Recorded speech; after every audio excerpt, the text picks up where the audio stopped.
Hello दोस्तों, कहानी सुना रही हूँ दिल के इनबॉक्स से पहला प्यार एपिसोड 3।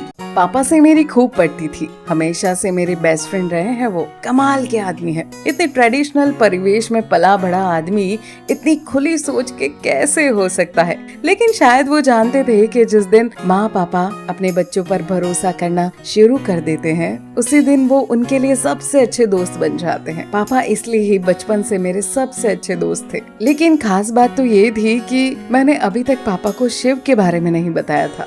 ऐसा नहीं था कि मैं उन्हें कुछ बताना नहीं चाहती थी, पर जो बात अभी तक शुरू ही नहीं हुई हो और उससे पहले ही दी एंड मैंने कर दिया हो, वो बताने से क्या ही फायदा। कोई मिला, उसने प्रपोज किया, मैंने रिजेक्ट किया, बस फाइल क्लोज। पर ये फाइल क्लोज हो ही नहीं पा रही थी और मैं समझ ही नहीं पा रही थी कि इसके कवर पर क्या लिखूं। एक दिन पापा 2 चाय कप लेकर आए, फिर शरारती अंदाज में बोले, बेटा दोस्तों से राज छुपाया नहीं करते। ये शिव भाई साहब वाला क्या मामला है? मेरी चुगलखोर बहन ना बहुत पिटने वाली थी मुझसे।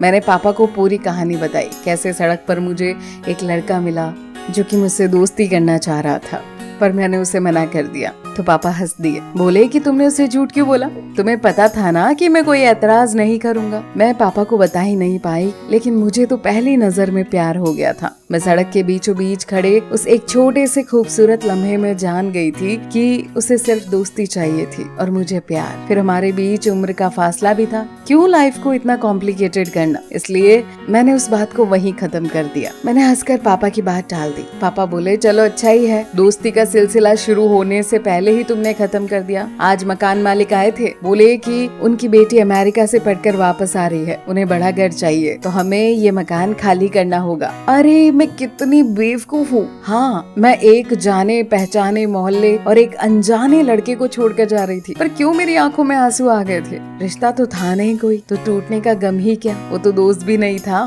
प्यार क्या, तुम तो दोस्ती भी नहीं करना चाहती थी ना शिवांगी, और वो सिर्फ दोस्ती करना चाहता था। ये सब बातें मैं सोच रही थी। पापा ने जल्द ही किराए का घर ढूंढ लिया था। बड़ा सा बरामदा था वहाँ, उसके आगे ठीक ठाक साइज का लॉन। मुझे पहली बार अपना कमरा भी मिलने वाला था। खुली खुली कॉलोनी में था, हर मायने में अपने मोहल्ले से बहुत अच्छा था। तो मैं खुश क्यों नहीं हो पा रही थी? 2-4 बार मिला एक लड़का अचानक इतना इम्पोर्टेंट क्यों हो गया था मेरे लिए? मुझे पीएचडी करनी थी भाई, नौकरी करनी थी, कहीं लेक्चरर बनना था। ये क्या टीनेजर्स वाली बकवास लेकर बैठ गई मैं, और क्यों उलझती जा रही हूँ इन सारी चीजों में? और वैसे भी क्या गारंटी है कि वो ठीक ठाक लड़का था जिसने छोड़ने का मुझे गम हो रहा था।